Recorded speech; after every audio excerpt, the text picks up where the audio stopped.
और वो कह रहे थे कि मैं डॉक्टर सत्यपाल जी को वो किस्सा समर्पित करना चाहता हूँ। हमारे राजनीतिक विश्लेषक हैं और लगातार जुड़ते हैं हमारे साथ। संजय भाई बताइए, वो समर्पित कीजिए वो किस्सा। नमस्कार, राम राम। मैं बम्बई में पढ़ता था उस समय। देखिए, मेरी वेशभूषा पे ना जाइए, क्योंकि वकीलों को सिर्फ एक दिन मिलता है ऐसी वेशभूषा पहनने का, अदरवाइज कोट पैंट में बेचारे की ज़िंदगी बीत जाती है। हुआ ऐसा था कि चौधरी साहब नए कमिश्नर बन के आए हुए थे मुंबई में, और उस समय मैं मुंबई में नरसिंह मोहन जी में पढ़ रहा था, MBA कर रहा था। अब यूपी के हैं, आदत तो जाती नहीं है नेतागिरी करने की। तो जॉगर्स पार्क में चौधरी साहब समझ सकते हो और गायक साहब समझ सकते हो जॉगर्स पार्क क्या है बांद्रा में। तो वहाँ पे 2-3 फिल्म स्टार अक्सर वॉक करते रहते हैं।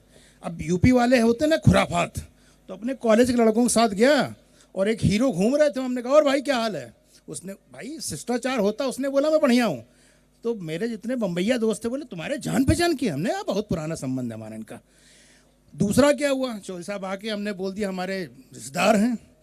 अब यूपी वाले रिश्तेदार हैं, बोले ले चलो जरा कमिश्नर साहब के सामने।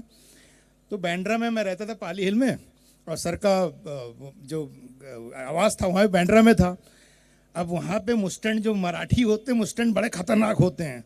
कुठे गए। तो मैं अंदर तक तो घुस गया। हमने कहा तुम बैठो जरा, माहौल बना के आ रहे हैं, भाई साहब अपने रिश्तेदार हैं, मिल के आते हैं। जैसे अंदर घुसे, वो काला सा बैठा था मुस्टैंड, बोला कहा कुठे? अरे मैं बाहर आके बोला, हमने कहा नहीं सर अभी बहुत बिजी हैं। उन्हें बोला परसों आना।